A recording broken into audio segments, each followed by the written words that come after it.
Hi, I'm Marie Jenkins from Advance Your Wellbeing, and today in our video we're looking at Take Notice, part of the 5 Ways to Wellbeing Model.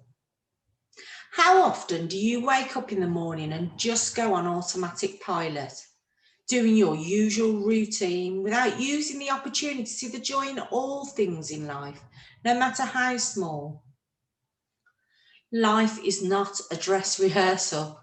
You're here once, so how about making it count and living the life of your dreams and ultimately achieving your full potential? Okay, so I may sound a little bit flippant, but the point I want to stress here is about taking notice. It's about being grateful for all the little things in life and just living in the present moment. Mindfulness is very much a buzzword at the moment, but it's important to invest in self-care and finding something that improves your well-being through mindfulness could be different for different people. If you're interested to find out more about the 5 Ways to Wellbeing, then we'll see you on the 7th of January for our workshop. Look in the comments below for our Eventbrite link, and we'll see you there. Thanks a lot.